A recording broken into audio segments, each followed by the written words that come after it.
Hello বন্ধুরা, আজকে আমি পাঁচবাড়িয়া স্টেশনে চলে এসেছি। আর আজকে আমি পাঁচবাড়িয়া স্টেশনে এই 100 টাকাটা লুকিয়ে রাখবো। তারপর আমি 100 টাকাটা ভাঁজ করে হাতে নিয়ে নিলাম। টাকাটা হাতে নিয়ে আমি এদিক ওদিকে তাকিয়ে দেখছিলাম কোথায় টাকাটা লুকিয়ে রাখা যায়। আমার সাথে আমার দাদা একটা ভালো জায়গা খুঁজছিল টাকাটা রাখার জন্য। তারপরে ভাবলাম আমি এই ব্রিজটার উপরে টাকাটা রাখবো।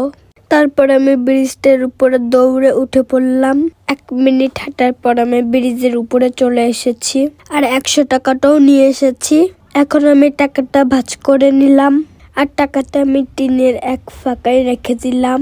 এই যে বন্ধুরা, টাকাটা আমি এখানে রেখে দিলাম।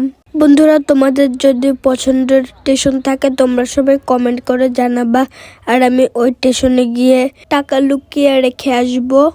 বন্ধুরা, তোমরা যদি কেউ এই টাকাটা পেয়ে থাকো কমেন্ট করে জানাবা, আর ভিডিওটা ভালো লাগলে একটা লাইক করে দিও, আর চ্যানেলটা সাবস্ক্রাইব করে দিও, সঙ্গে শেয়ারটাও করে দিও।